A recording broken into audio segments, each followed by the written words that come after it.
पहिल्या टप्प्याचं मतदान आज पार पडतंय, राज्यभरातही काही मतदारसंघात मतदान आहे, काय मतदारांना आव्हान कराल? तापमान वाढत चाललं. मी एकच आवाहन करीन सगळ्यांनाच की मतदान करणं गरजेचं आहे, मतदानासाठी उतरणं गरजेचं आहे, मतदान वाढलंच पाहिजे आपल्या देशामध्ये आणि लोकशाहीसाठी मत हे फार महत्वाचं आहे. त्याच सोबत आपण पाहताय की उष्णता वाढत चाललेली आहे, अनेक राज्यांमध्ये हीट वेव्ह आहे. सगळ्याच राजकीय कार्यकर्त्यांना मी विनंती करीन की मतदान राजांना तुम्ही आवाहन करत असताना, उतरवत असताना सगळ्यांनी स्वतःची काळजी घ्यावी, हे फार महत्वाचं आहे. राज्यभरात तुम्ही दौरे करताय, काय परिस्थिती आघाडीची राहणार आहे आणि काय वाटतं, काय किती जास्तीत जास्त आपण जर बघितलं तर कुठेतरी आघाडीमध्ये सर तुमचा धक्का लागतोय सर.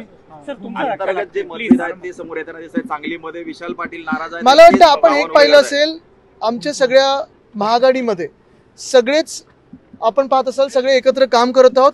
काही काही ठिकाणी खेचाखेच होत असते, कारण महत्त्वाची गोष्ट म्हणजे आमची तिथे ताकद सगळ्यांची म्हणून होत असते आणि प्रत्येकाला वाटतं की महाविकास आघाडीसाठी सीट आम्ही जिंकू शकतो. पण सगळे मतभेद आता बाजूला ठेवलेले आहेत. ज्या काही दावे होते ते पण संपलेले आहेत. सगळ्या सीट्स घोषित झालेल्या आहेत. कुठेही काही आता काही चर्चा नाही, काही कन्फ्युजन नाही आहे. सगळे जसे आहेत नेमलेले ते तसेच्या तसे लढणार आहेत.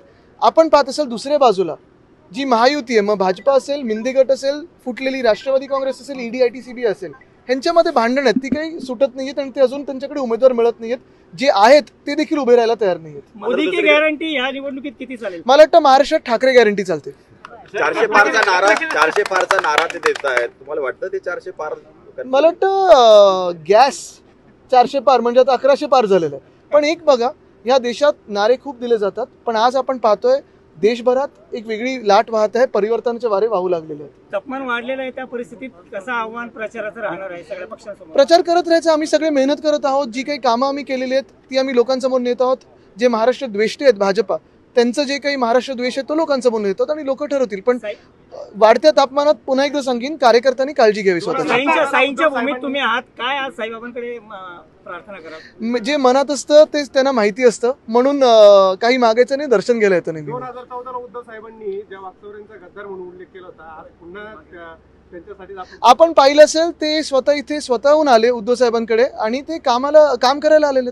पण कधी त्यांनी गद्दारी करून, म्हणजे त्यावेळी जसं आपण सांगताय जे घाण महाराष्ट्र द्वेष्टे राजकारण करत आहेत तसं नाही केलं. त्यावेळी काही मतभेद असेल ते दुसऱ्या पक्षात गेले होते, आता परत आलेत, काम करतात. मुद्दा असा आहे की जी आत्ता गद्दारी झालेली आहे मिंदेंकडून, ती महाराष्ट्राच्या विरोधात आहे. रत्नागिरी सिंधुदुर्ग मतदारसंघ देखील मिळाला नाही. नारायण राणेला तिथं उमेदवारी. आता 40 लोकांनी पुढचा विचार करावा.